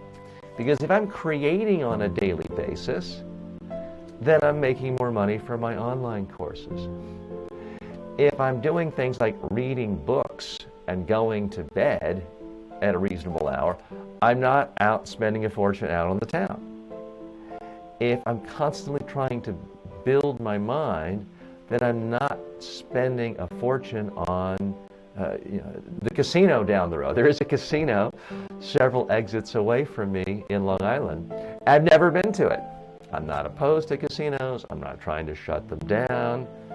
They just don't appeal to me. Have I ever put $5? Sure, but I don't think I have in the last 15 years. Because I'm focused on what I want, because I'm focused on learning, creating, money comes out. If you're spending your time learning new stuff every day, as I try to do, through reading, through communicating with you, trying new thing, experimenting. I mean, what Marceau and I have learned in the last 6 weeks just on the technical aspects of trying to do a live stream show on 20 different platforms, that alone is a master's degree in electronics and information technology. If you're focusing your energies on learning new things, hard things, and creating things of value, in my experience, it's virtually impossible not to see your finances grow for several reasons. You become more valuable in the marketplace. More people seek you out. More people want to purchase your services or hire you or buy your courses or books or whatever it is you sell. We all are selling something. That's a part of it. Part of it is it squeezes out your time to waste money. If I'm spending my time learning and creating, I simply just don't have the time to go to New York City and do a lot of shopping to buy a whole bunch of new suits or whatever. It just doesn't interest me. I don't have time. So that's what I want you to think of. If you are trying to improve your own financial position, sure, not wasting $5 on Starbucks is better than wasting $5 a day at Starbucks. Sure, having a 24-hour cooling off period before making a major purchase on Amazon or anyplace else is good. But I would ask you, get the other spheres of your life in shape first. Focus on that. Get your health in shape. You know, there's a lot of information out there about how poor people are more obese because they don't have access to good food. And certainly there are situations in some neighborhoods where the stores just have packaged, processed, sugary food. And McDonald's is a lot cheaper than nice restaurants with great salads. But in general, I find it's actually less expensive to eat healthy for a lot of people in a lot of parts of the world than it is to eat garbage. For one thing, it's very easy to go out to a restaurant and have an entree, an appetizer, a dessert, 3 or 4 drinks, spend $100 in the U.S. at not a fancy restaurant, but just you can go to a Chili's and spend $100. If you're not eating the appetizer or the dessert and you're drinking water instead of 5 sodas or 5 beers, it's going to cost you a lot less money, and you'll be healthier. When you are healthier and you're getting proper sleep, you can think better. You'll probably be more productive at your job. You're more likely to get a promotion or to at least not get fired. When your health is out of whack, you're not going to be as worthwhile to any employer or anyone who's hiring you. So it's all connected. Make sure your health is in great shape. You'll be more valuable in the marketplace. If you're learning more, you'll be more valuable in the marketplace. If you are actively creating new ideas, new projects, new books, new courses, new blog posts, new anything to help other people, there's a million ways of monetizing it. Now, this wasn't true when I was a kid or even a young man growing up. But in today's modern economy, if you are creating ideas that are useful to other people, whether it is a blog post, whether it is a podcast with advertisers, whether it is YouTube with advertisers, whether it's an online course, whether it's an ebook, you can make money from your ideas. So if you simply focus on creating more, that helps your 7th sphere of finances.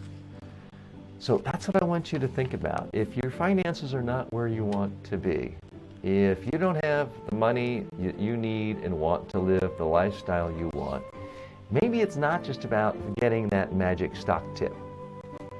Maybe it's not about your friend cutting you into some Bitcoin deal.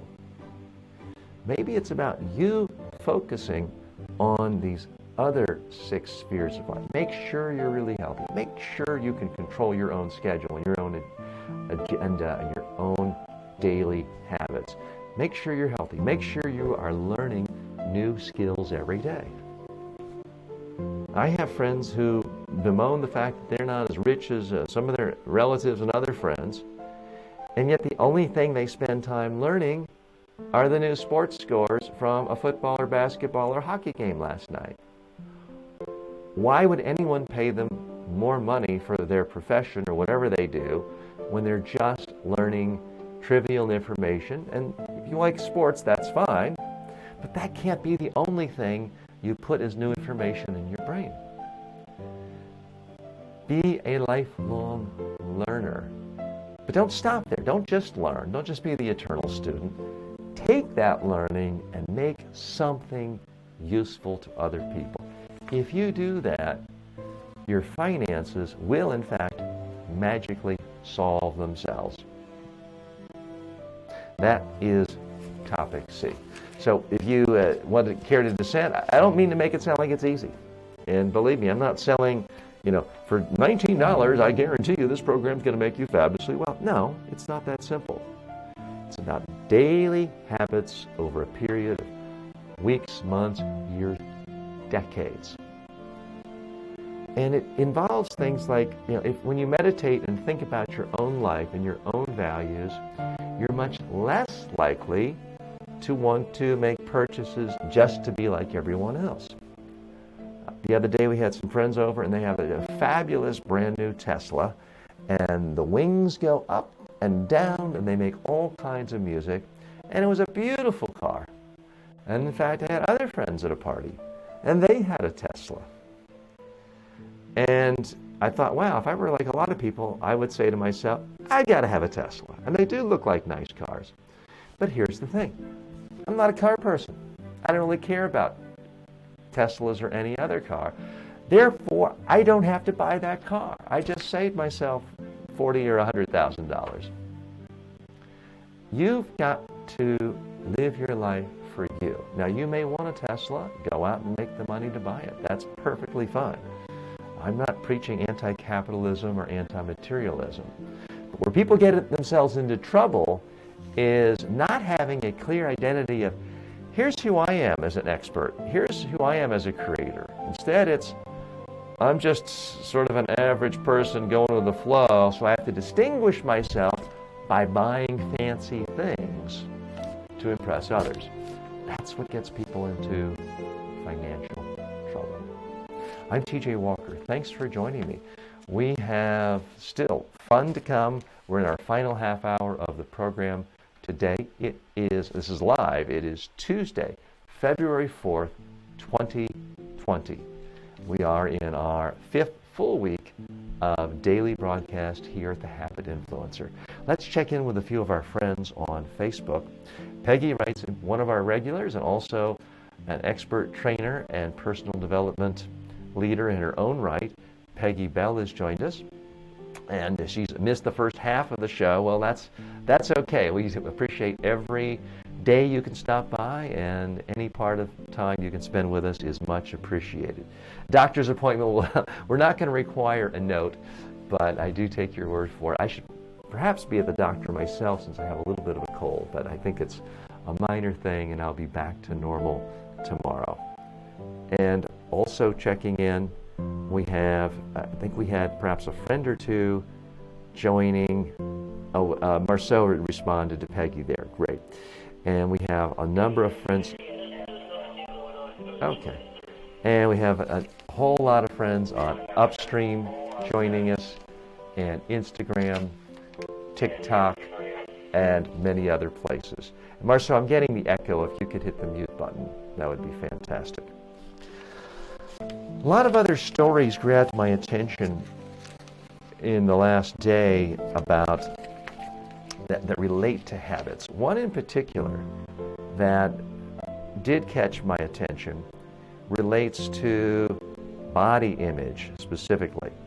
And this was a story in the New York Times. And it relates to something that happened over the weekend with the Super Bowl. Again, for those of you in another country, it's kind of like the World Cup, only just in America, and instead of people in shorts, it's people running around and trying to kill each other and give themselves dementia. Forgive me if you're a football fan, you might not appreciate that summary of what American football is about. But they always have a big halftime show. and it's usually a well-known celebrity. Now, I don't know if this is still the case, but traditionally, they never paid the halftime talent. The talent just got the payment in terms of the spotlight, and the sales went up for whatever new project they were on, a movie, a book, typically music, downloads, and albums. So a lot of attention has gone to the halftime performer this year, Jennifer Lopez, who is 50 years old, and the reason that's being commented on is many people just thought that she looks fantastic, and some have praised her for that. Some have mixed feelings. So I want to share with you a comment from Jennifer Weiner. She is a contributing opinion writer for the New York Times. The title of her column is, "I feel personally judged by J-Lo's body. Are we supposed to look this good at 50 now?" The columnist is a woman basically the same age as Jennifer Lopez, and says, here's Jennifer Lopez, who, and you can Google her, I've also linked to the story, who does, I think by any objective societal standards of beauty, is quite beautiful, thin in shape. During the halftime show, she reprised certain scenes from a very popular movie she appeared in earlier this year, and as a stripper on a stripping pole. Now, she wasn't stripping, although she did have some rather revealing costumes. I'm not passing judgment there. What's interesting, though, is the columnist theory is that at some point, should you not have to worry about what you look like?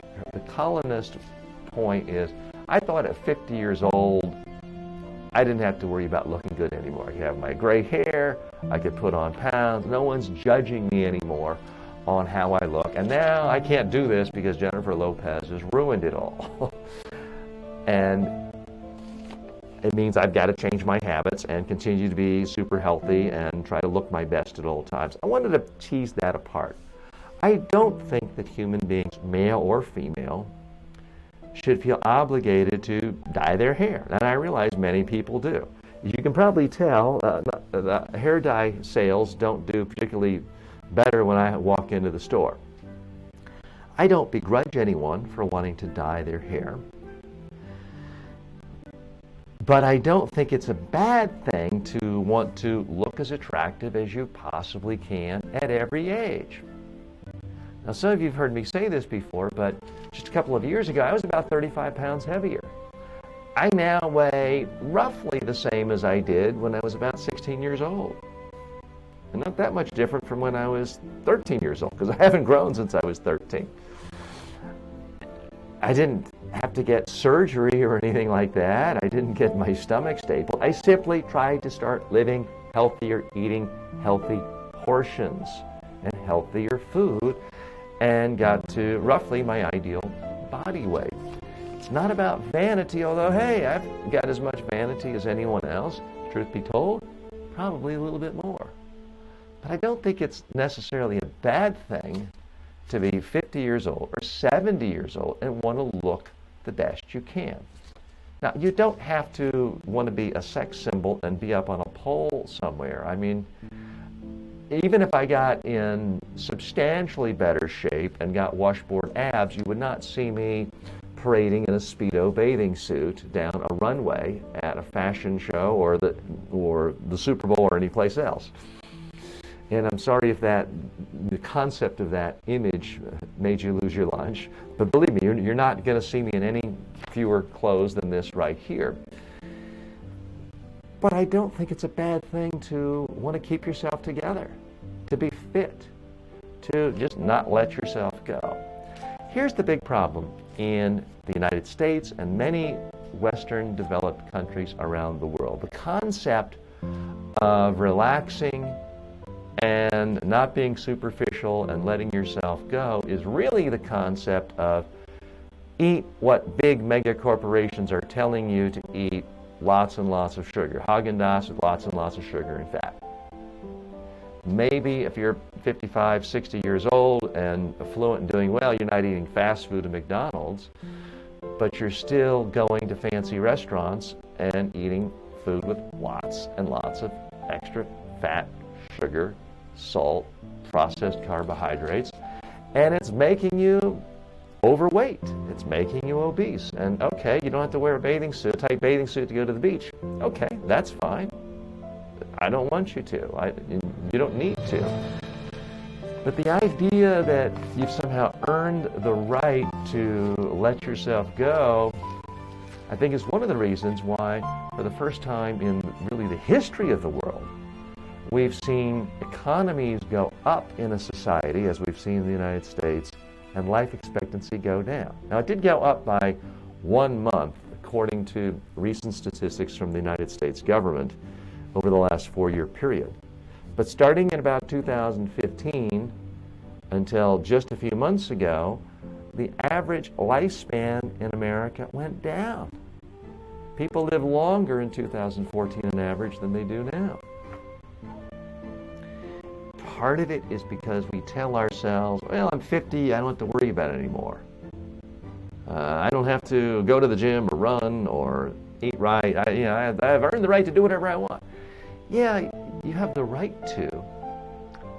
But is that really what you want to do? Is that what's best for your life? Is that the best habit that is going to empower you to live a full, active, energetic life? That's really the question I have for you.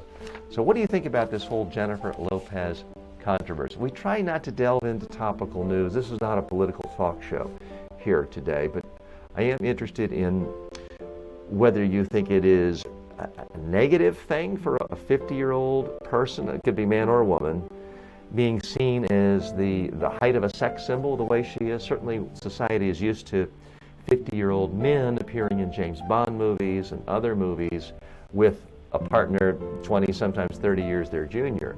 That's not unusual. It is historically less usual to see a 50-year-old woman held up as the apogee, the absolute peak of femininity and beauty. That's a little different. Some would say that's empowering. That's a good thing. How do you see it? Go ahead and post your comments, whether you're on TikTok, whether you are on Instagram, Facebook. I'd like to know, and I realize this is a little out of the normal conversation for what we do here on this program, The Habit Influencer, but I do think it's relevant. We are all subjected to influences from pop culture. It affects our expectations. It does affect our habits as well. So if you have any opinions on that, please feel free to weigh in. But meanwhile, we got to go to topic C. This is also something from the news, but I don't want to in any way seem like I am turning this into a news show. It's occasionally just a way of starting a conversation. And the reason this is brought up is in the United States there is a presidential election going on. One particular party is trying to find its nominee right now, and they had a type of election yesterday, and here it is a day later. They can't count the votes. They cannot control their data. They can't organize their data. And this is a big problem for a democracy. It's a big problem for a political party. I'm not interested in that. I'm interested in you personally and me personally. How do we organize our own data? So that leads us to topic C, organizing your data for sanity. Now, I don't mean just organizing your data for security. Of course, you want to keep your credit card numbers sacred, banking information safe. But I'm talking about the broader issue of organizing your data to be sane. Have you ever come back from a vacation, you're relaxed, you're comfortable, and you fire up your computer, and wow, you've got 10,000 emails waiting. Now, this is assuming you didn't spend 5 hours a day on your vacation answering emails. But let's assume you got away from it all, didn't answer email for a week or maybe a few days, and now you got all this stuff. How are you organizing your data so your head doesn't explode? This is a big, big problem. And that's why I believe that one of the 7 keystones of daily habits deals with this whole sphere of how you organize yourself. how you organize your life, your day-to-day schedule. What is it you actually do? I'll share with you some of what I have as daily habits is my email box has to be empty at 3:59 each day. That's when I officially end my work day.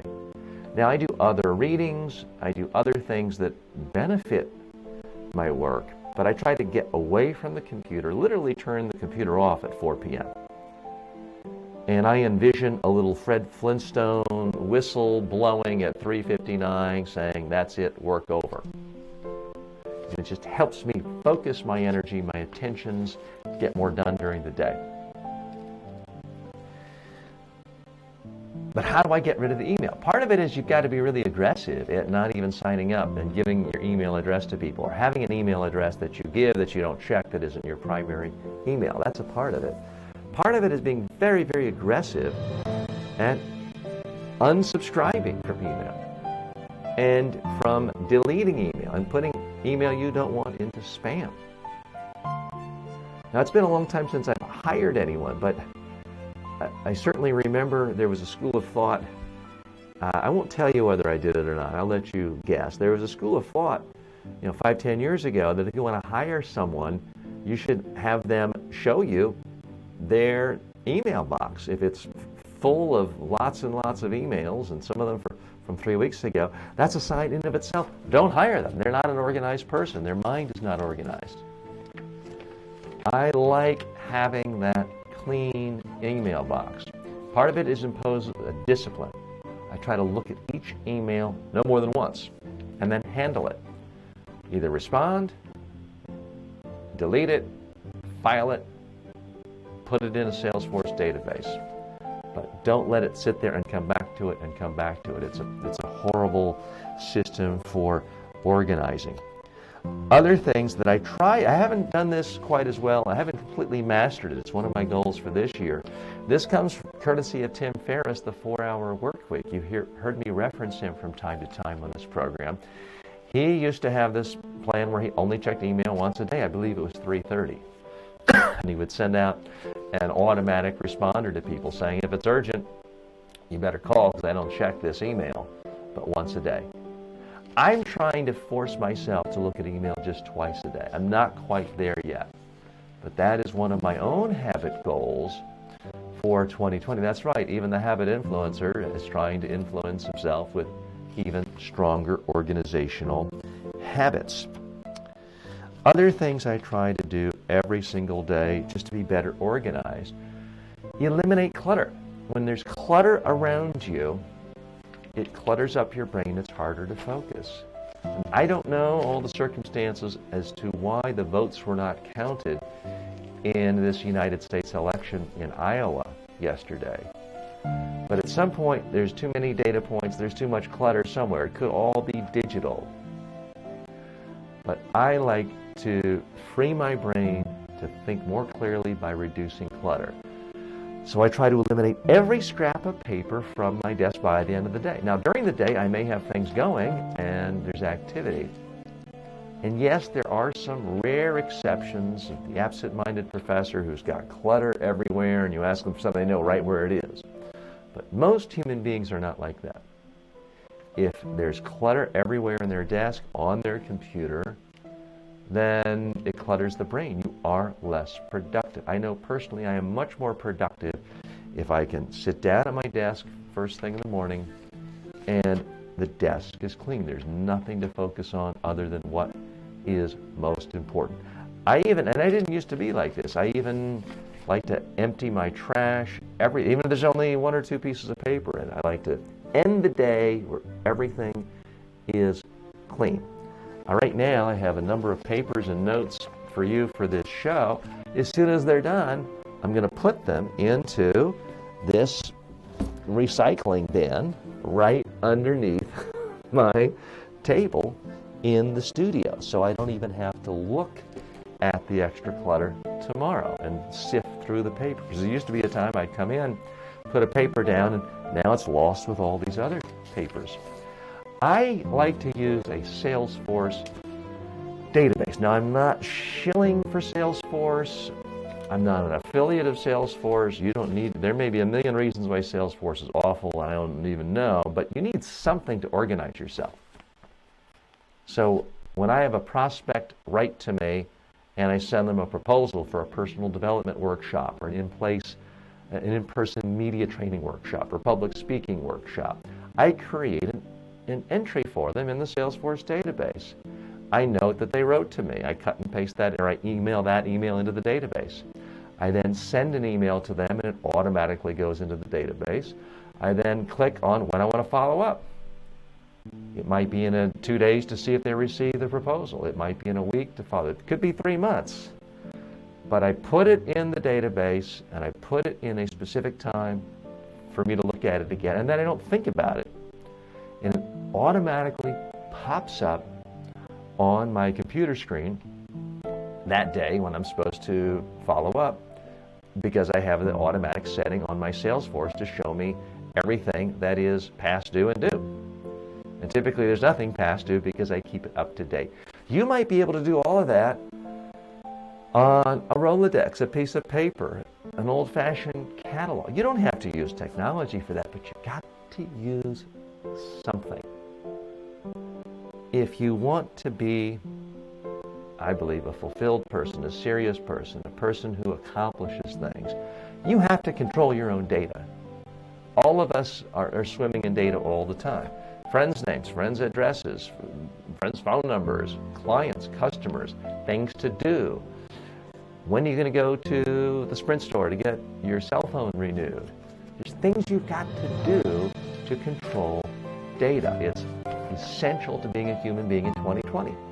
A lot simpler 200 or 300 years ago when all you had to worry about was planting your corn and keeping your cow healthy and keeping your horse healthy. Not saying it was better then or easier then, but it was simpler in terms of managing data. To be a human being in 2020 and to be someone who can accomplish things, to lead a fulfilling, purposeful life, I believe you need a system for managing data. And if you don't have it, it causes so many other problems. I was reading an article just this morning, and I've referenced it in the notes section. But it's from an expert who says there's certain things you can do to really stand out and be more successful in your career. And this one expert mentioned that he keeps the name of every single person he's ever worked with, every associate, every colleague, and he sends every single person a Christmas card every year, no matter what, even if he hasn't seen the person in 10 years. And you may give out a few Christmas cards. We do it some, but not in that systematic way. And this person says, yeah, he spends a couple days every year. It's a massive, massive project. It's now thousands of cards that go out, and there's some expense. But he says, you know what? Anytime I need something, anytime I want something, when I call or write someone I've sent a Christmas card to every year for 3 years, 5 years, 10 years, 20 years, they always take my call. They always respond right away. That person manages data well. Now, I'm not suggesting you have to do things just in for a cynical purpose of getting what you want. It's not a quid pro quo. In his case, he's just sharing good feelings with everyone he knows. And then whether it's 5% or 1% or 0.5% of the people on his card list, at some point he reaches out to, it's a warm, warm feeling they get from him because he remembered them. And again, I'm not great at doing that. I send out Christmas cards to close friends and family. I have not done it. Or holiday cards, we should say. I've not done it with certainly every associate, every client, every colleague I've worked with before. Probably a good idea. You can't do it if you don't manage your data. It's a problem at a societal level when political parties can't even tell you who their nominee is. It's a problem at a personal level if you can't manage your own data. And certainly those of you job hunting, many of you are in my job interview skills online course. if you can't figure out where you've been and who you're talking to, you get confused and you don't know what's going on, you're much less valuable, you're much less likely to appeal to prospective employers. So please keep that in mind. My name is TJ Walker. This is the Habit Influencer. This is the program where we talk about how to have better habits for every aspect of life. How to improve your habits in a way to make you more fulfilled, and how to give you tips on easy things that are sustainable and manageable. That leads me to my next story, because it relates to some of those things, but I'm not sure it relates to all of those things. And what I'm talking about is, this is a review of major apps for calorie counting. This is a review of the 7 top calorie counting apps. This is on a website, developgoodhabits.com. Now, I like that title for that website, developgoodhabits.com. And they're reviewing 7 different apps. The number one is MyFitnessPal, and it grades them on ease of use, how well it works, how it integrates with other fitness apps. This is $9.99 a month, $49.99 annually. I'm not advocating fitness apps. I'm simply sharing the information. I would like to know from you if you use any calorie counting apps and if you find it workable. Another one, number 2 on the list, is LifeSum. LifeSum is another calorie counting app. You can pay between $22 and $45 for first-time subscribers. The main attraction for most users for this one is the diet plan feature, and you can choose between clean eating, Mediterranean, or ketogenic. The third app is My Diet Coach. Now, I've linked to this story in the show notes, so you can check it out for yourself and tell me what you think. Here's my bigger problem with a calorie counting app or any device that helps you count calories. It can make it easier to count calories. That's good. It certainly is a good thing to count calories if it stops you from going above the 2,500 or 2,000 to 2,500 to 2,700 that your body size needs to maintain its healthy weight. So that's good. It's cheap. That's good. It's simple to do. That's good. Sounds great. So what could possibly be wrong with calorie counting? In my experience, it's not sustainable. No one counts calories in the long run. If you had the discipline to count calories on a regular basis, you would already have the discipline to probably have washboard abs. I realize there are exceptions. Some people never cared about what they ate their whole life, then had a massive heart attack, almost died. They saw the error of their ways and now have become obsessive with counting calories.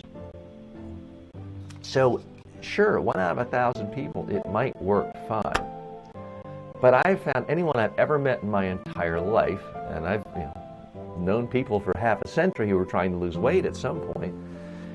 And I remember back in the 70s that some family member was putting stuff on a little scale and measuring it and counting calories and looking it up. This is before the internet, obviously.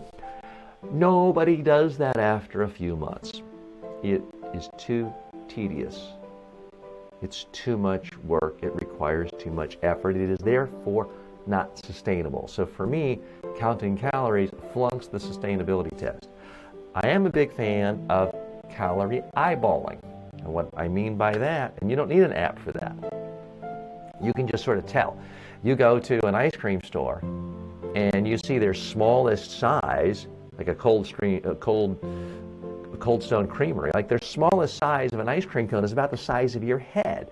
Well, common sense will tell you, if you eat that, you're basically guaranteed to gain 3 pounds of fat that day. It's just mathematically impossible not to gain a lot of fat if you're eating a dessert that is like 4,000 or 5,000 calories. Now, what I try to do, certainly in ice cream stores, is ask for the smallest child's portion. which is still bigger than what adult portions were in the 50s, 60s, 70s, and even 80s. Portion sizes have gone out of control. If you're at a big chain restaurant in many places in the United States, at least, they tell you the calories. So when you see that an entree is 5,000 calories and an appetizer is 2,000 and the dessert is 3,000, well, now you can see it's 10,000 calories. You've just had a week's worth of food. You don't need some app to tell you, well, I probably shouldn't eat 10,000 calories today if I want to maintain my proper weight. That's what I like to call calorie eyeballing. So that is my counter to the calorie apps. But if you use them, I would love to hear from you. Drop us a line, and we're out of time for today, but you can always post your comments about anything to do with this show on our main Facebook page, facebook.com, and then just type in TJ Walker Personal Development, and I'll be sure to see it. You can also just email me, tj@tjwalker.com. That's it for The Habit Influencer. Thanks so much for joining me today. We'll be here tomorrow, same time, 1 p.m. to 3 p.m. Eastern. May all your habits bring about a fulfilled life for you.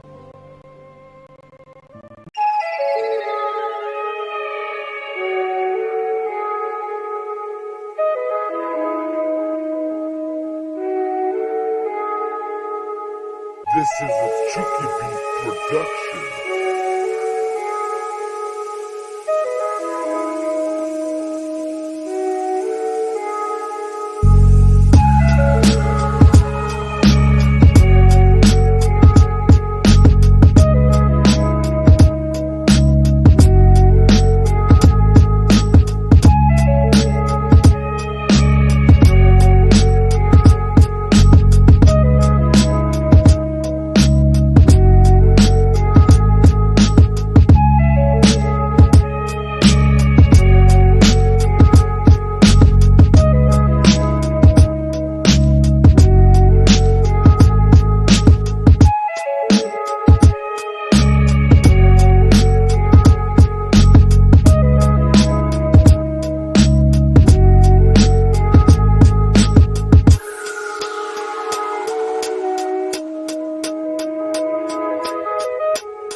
This is a Chucky Beat production.